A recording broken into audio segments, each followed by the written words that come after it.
right, welcome back to Health and Wellness right here on K24 this morning with me, Shiko Kaitani. We're partnering up with Healthy You today, and we've got Martin Mugambi, who is the chief nutritionist in studio, as we discuss nutrition to promote optimum health. We're asking you to share with us some of your challenges and even how you're going about maintaining a healthy immune system. Remember, we're living in the age of disinformation, and we're also trying to bust a couple of myths, that are obviously things that you would read online or that you hear about. The discussion around immune boosting is so popular, especially in regards to COVID-19. Remember that there is no current evidence that by boosting your immune system, you are going to be protected from COVID-19. What else don't we know? Well, this is a great opportunity to find out. Remember, you can keep talking to us at K24 TV and through our WhatsApp number should you have any questions. Now, before we continue showing you our spread that we've got right here in studio, some amazing product lines here, including some of the amazing stuff that you probably will be requiring, essential nutrients, by the way, in your pantry. Let's hear what Kenyans are saying on social media and even through WhatsApp. If you've got any questions for Martin, we'd be happy to put them through. We've got a text message here that says, good morning, Shiko. Mama Maureen from River Drive. Great show. Kindly ask if one is eating superfoods, kienyeji vegetables, fruits, but are not organically grown. Does it do any good? Okay. Bona Martin, please take note of that. Yeah, sure. Let's take another one, and then now we can answer those two before we continue. Hi, Shiko and the guest. He's Martin Mugambi. Thank you so much.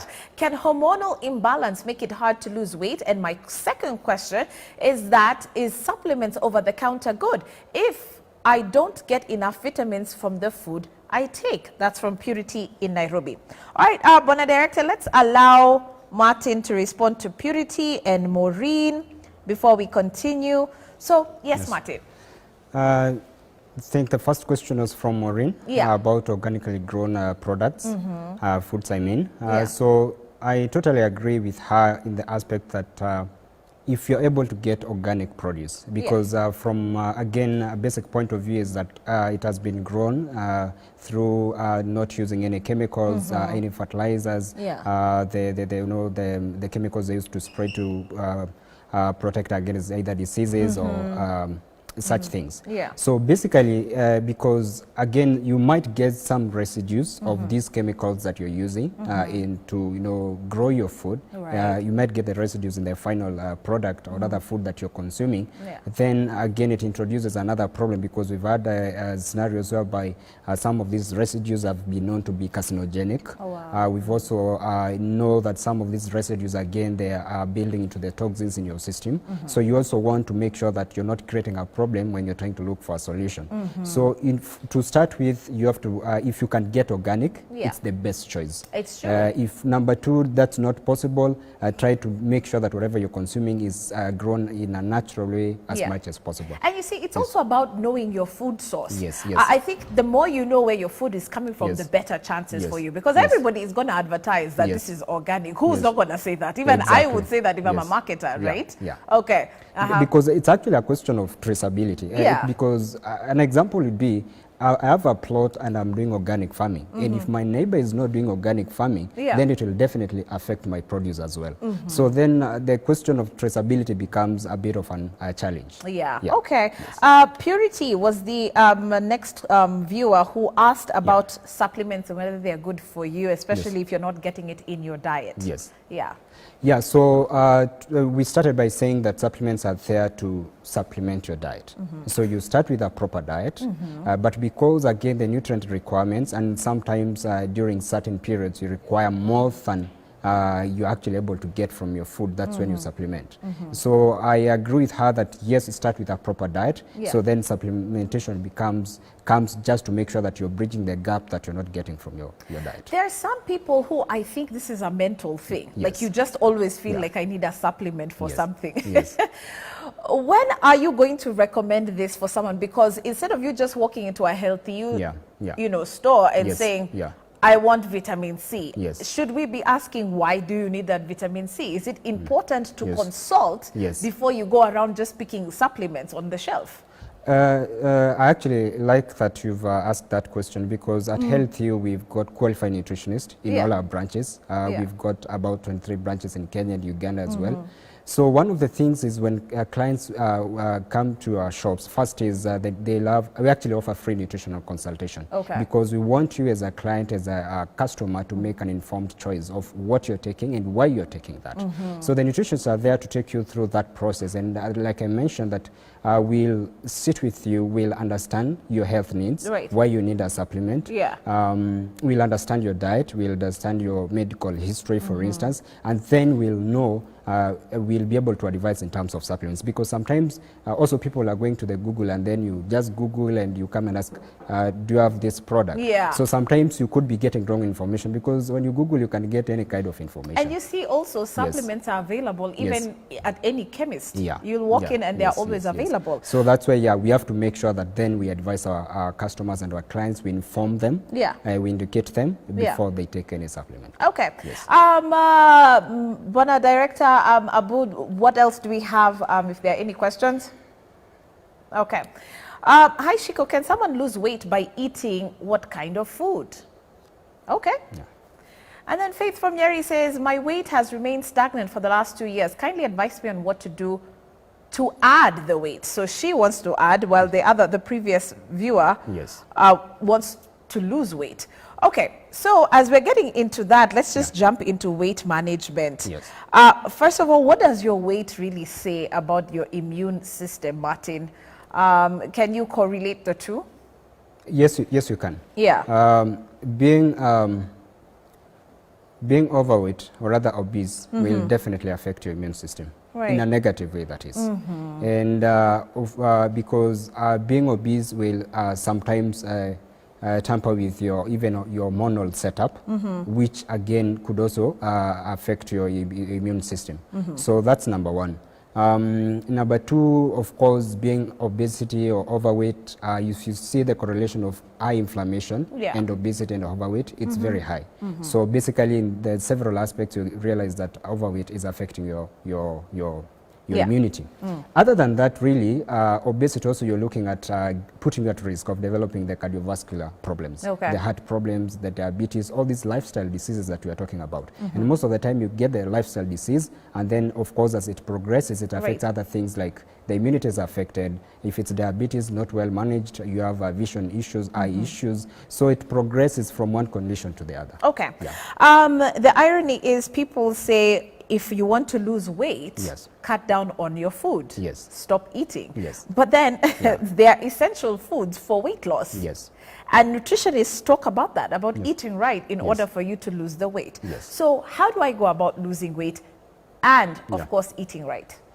That's a really good question, because it's a balance, but also it's understanding what you're doing. And so the first thing is, most people will say I'm overweight. You step on the scale and you get 100 kgs or something like that.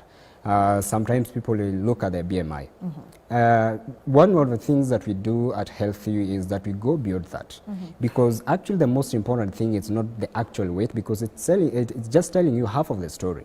The other part of it, you're looking at what is my fat mass percentage in comparison to my muscle mass. What is my muscle mass? What is my metabolism? Actually, a funny thing is sometimes you put people on the machine, and you get someone is 20 years old, but because of the fat mass and other parameters, the system is operating like someone who is 5 years old. So it's not just the weight, you have to see how the weight is informing you on the other parameters. Something that is also very key is the visceral fat. That's the fat around the vital organs, the lower abdomen. So you could get someone who is within the normal fat range, the general fat, but then the visceral fat is way beyond the normal range. So the point is this person is a very big risk of developing these cardiovascular diseases, diabetes that we're talking about, but the fat percentage of it is really okay. The other point, on the other side of it, you could look at someone who is maybe a bodybuilder, has got a lot of weight, but most of it's the muscle mass. So that person is actually okay. As much as the BMI could show that the person is either overweight, but then the person is okay if you're looking at the inner parameters. So the first thing is we look at those parameters, and then now we come up with a plan for you. And that's the thing. I think also the mistake that a lot of us make in terms of our weight loss journey is trying to do it alone. So you're more or less, for lack of a better term, self-diagnosing. Exactly. And not knowing what ideally you need to be tackling. Yes. Okay. Yes. So once you've understood all these parameters, then we start working on the plan. Diet is key. In every plan that you talk about, especially that is anchored on nutrition, diet becomes key. So you ask a question of, then some people will skip meals, which is very wrong. Others will just cut out, some parts of their diet completely. But we're also talking on the other side that you need these nutrients to keep your immunity strong. So what we'll do is that we'll substitute, especially the processed foods with whole foods. We'll make sure that as we do the diet plan for you, you've got enough either fruits, you've got vegetables. That's where we'll recommend something in like a superfood to make sure that yes, you're cutting on the calories, because again, that's what contributes to the weight gain. So you're cutting on the calories, but you also make sure that you get enough protein, because you need the essential amino acids from the protein to maintain the muscle mass. The more you grow your muscle mass, the more your metabolism increases, and the more you're able to maintain or sustain your weight. So you're working on it from that aspect, but also making sure in the diet you cut on the calories, but also you're increasing other whole foods that gives you all these other nutrients that you require. All right, so very quickly, Martin, let's talk about those who are actually trying to up their weight but can't. Again, misinformation that's out there that you should eat more to gain, but then you could be eating more of the wrong kind of things. And so very quickly, as we tackle that side, we can even talk about other areas in terms of essential nutrients. What can you tell someone who's trying to increase their weight? For someone who's trying to increase their weight, again, it comes down to first, what's their metabolism? There are people who have got a very high metabolic rate. So then the amount of calories they require in a day to sustain their normal operations, then it's very high. So probably they're not able to get enough calories to that aspect. But also something else that people forget is you have to look at your gut. So number one, you're taking a nutritious meal, but the question is the digestion okay? Are you able to digest that food? Are you able to absorb that food? So you have to digest and then absorb your food, and then then it can be utilized in your body. So you are dealing with it from the gut perspective. You're trying to make sure that that aspect is properly sorted out. And then now in terms of diet, of course, you're looking at increasing the calories. So you look at the best protein sources, the carbohydrate sources that you can get. And again, we'll advise on the whole foods, because you get the calories and you're getting the nutrients. So increase on the food sources, the carbohydrate sources. We also increase on the protein source, and make sure that now within the diet you are having healthy snacks as well. So you have a breakfast, you have a healthy snack, you have lunch, you have a healthy snack, you have your dinner, you have a healthy snack. I'm going to ask Martin a little bit about some of the products that you're seeing here, at the forefront of our set. But before we do that, let's take a look at what Kenyans are asking you, Martin. Someone says, hi, I'm in my 5th month of pregnancy, would like to add weight because I'm thin and always feel weak. In my first trimester, I was very sick and vomited everything, but now the vomiting has stopped. I'm eating, but still not adding weight. Well, what foods can I eat to add weight during pregnancy? Very, very common question that our health experts get, Martin. So what should someone do? Because a lot of women really do find themselves in this predicament, in their pregnancy journey. Why do some women tend to lose weight? How can they keep up their weight? So specifically, of course, on during the times of pregnancy, so even the caloric requirements will increase a little bit.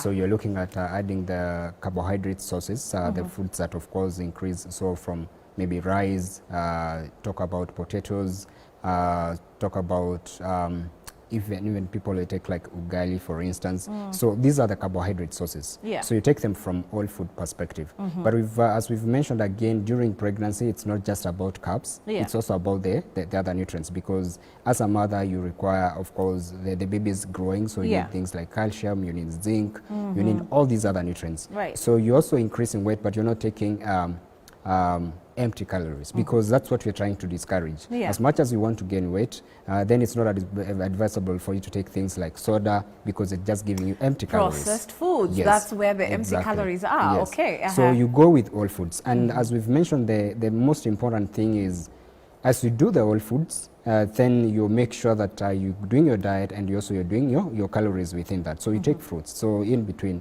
take a banana. Besides the nutrients, you're also getting the calories. You're doing apples. You're doing, these very nice fruits that also are good with calories. You're taking those between your meals. And then, of course, you add on in terms of carbs. Okay. One of the things I'm just, observed, even being as a mom, a lot of women also lose that appetite to eat during their pregnancy. And I think your physician would be, best to probably answer that particular question about what you can do, even just to, increase your appetite, so you can get the most out of the whole foods that Martin is talking about. But very quickly, let's go through some of the very common products that we do see in our shelves. A lot of pantries have this. Also, because when you read up on how to lose weight, look, green tea, very common. I can see you've got, what is this thing apple called? Cider vinegar. Very apple cider vinegar. A lot of people really believe in this for weight loss. But very quickly, can you take us through all of this and, the role that they play in terms of either weight gain or in terms of weight loss? So basically, this is around the weight loss. So like I started by saying, so we'll do the analysis first and understand the parameters. Number two, one of the key things that we'll advise is on detox or cleansing. Because then you're able, if you remove the toxins, then it helps to boost the metabolism in terms of weight loss. So basically, so that's where these two are. So I know people do the juicing. I do for detox, so that's very key. So then after that, we also are advising on the diet. So for instance, we have so I'll give an example. So if you're doing white bread for breakfast, so then you substitute it with something like oats.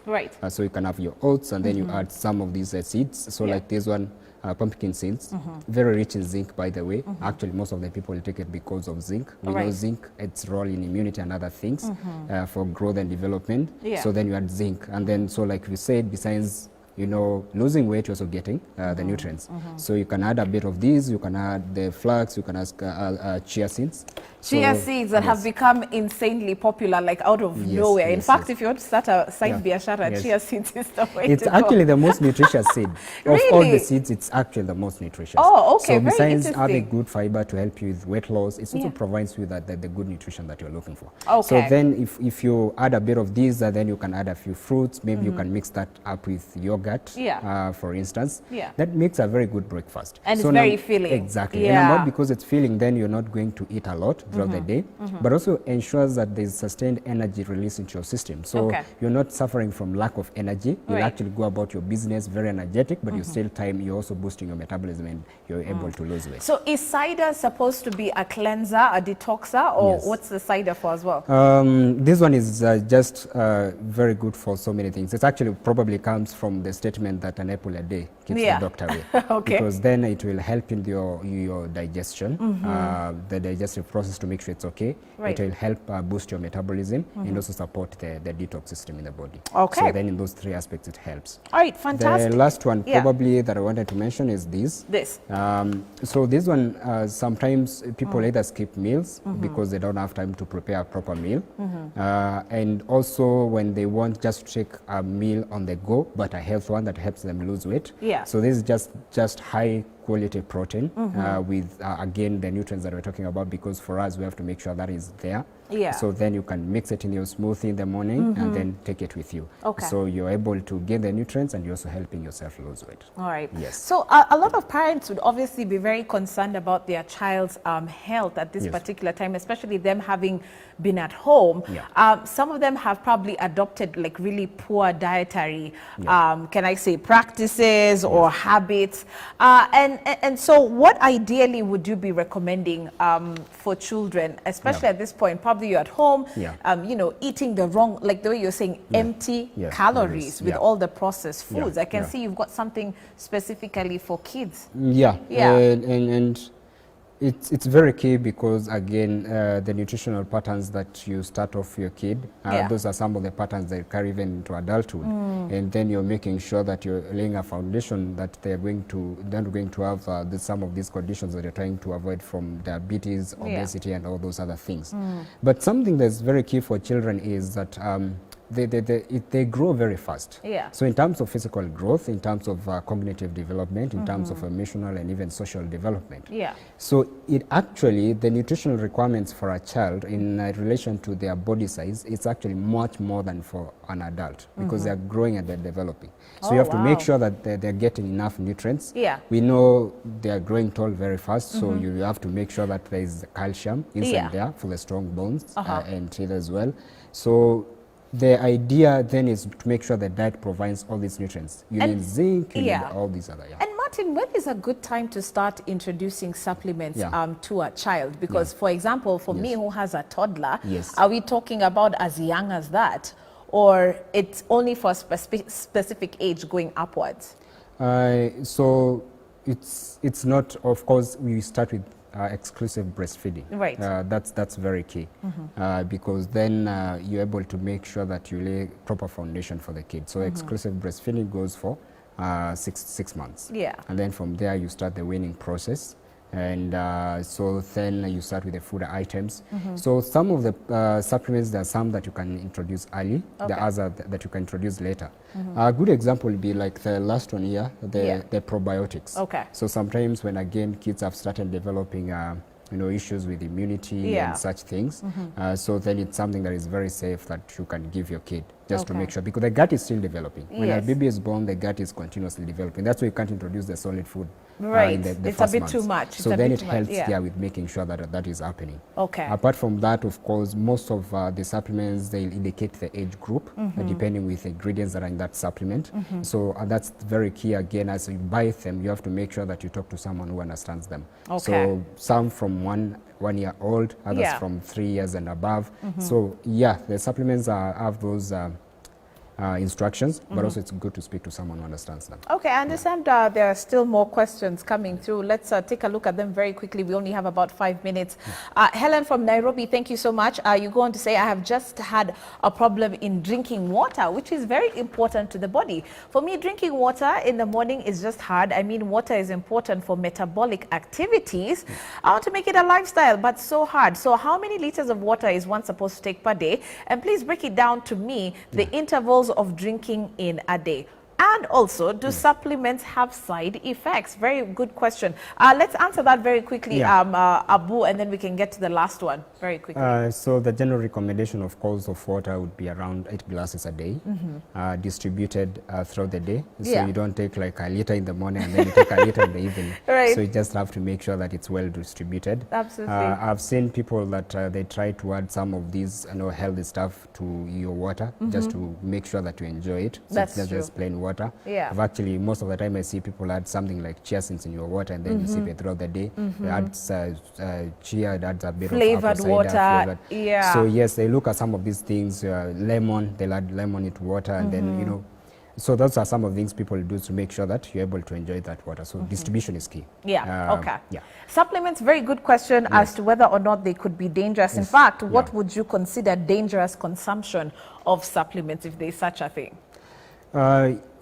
So for supplements, you take them supplement by supplement. So you see the problem is that when you think about supplements, you think about it in a very general perspective. Yeah. So for me as a nutritionist, I look at supplements very specific.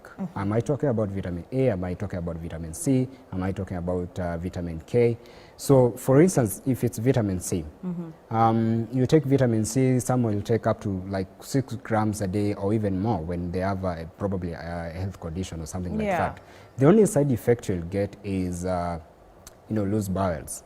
So that's your tolerance level. So then if you get to that point, now you start reducing the dosage. That's the only side effect that you'll get. Okay. For some of the other supplements, depending on the condition that you have, could have contraindication with either the medication that you're using or something else. So in such a case, again, that's what we are saying, consult a nutritionist. Yes. Then they'll be able to advise you exactly what supplement to take, what amount to take. In fact, let's speak to a lot of people who are gym enthusiasts right now, and just probably speak to them about the importance of inquiring the kind of supplements that they will take to build their body mass. And we see a lot of issues at the gym where people walk into a chemist or they'll probably walk into whatever facility and pick up X amount of supplements because they had this will work in terms of building my body.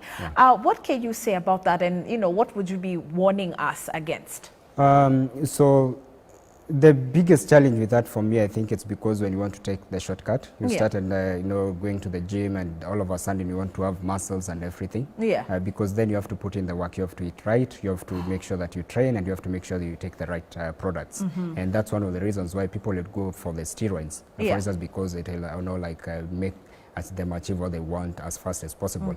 And for us, we are providing an alternative to that, because we know if you want to build let's say lean muscle, you require protein. So we make sure that we give you quality protein that is actually, like with the traceability, the brand, I started by saying that we make sure that our brands are premium. So then you have to start from there in terms of making sure the quality of the product that you're giving. So apart from protein, of course, for those who want to gain, so those we call the mass gainers, and that's all the formulas, the shakes that will give you a bit of carbohydrates. So the question is, make sure that you consult and you take the right product. And make sure that, again, it's a product that has that traceability that we're talking about. Yes. All right. There was a last text message. I don't know if our director will allow us to look at it quickly. Do we have it? What stage 4 cancer patient not able to eat? Which food is best for him? What of a stage 4 cancer patient not able to eat? Which food is best for him? Okay. Do you think you'd be able to tackle that one? What would you recommend? So in such a case, if they're not able to eat, so probably from the best thing that we can do is we have some nice meals in powder form, which is like a shake with nutritional, like a combination of different fruits and vegetables, of course, providing such nutrients. So if something that they can take through in powder form, then it's of course it's powder. Then you mix with water, you make a liquid, then you can give to them. So, but again, that's something that of course you need further engagement, so that then you're able to take into perspective different things before you recommend anything. And I think that really is the clarion call today, that further engagement is required to be able to meet you at your very need. We're going to stop that conversation right there. Unfortunately, our time is up. But Martin, thank you so much for stopping by and answering some of the questions that we have. Remember, you can feel free to walk into any Healthy You branch, because like he said, they've got qualified nutritionists to answer some of your specific questions in regard to what you're trying to achieve with your body. So a big thank you to Martin Mugambi for being with us, Chief Nutritionist from Healthy You. And of course, all these products are available, I believe, at every Healthy You, including chia seeds, which I'm actually stealing from Martin. But in fact, there's a joke that that said that there are only 12 people in every office who do the actual work, and the rest are just walking around with water bottles filled with chia seeds and lemon. Ladies, you know yourselves. Martin, thanks a lot, and thank you so much for watching. We sure hope that this particular session of health and wellness has been informative. Keep talking to us through our social media platforms at K24 TV, and of course follow me at Shiko Kaitani as well on my personal platforms. Have a beautiful day up ahead. The Daily Brief is up next.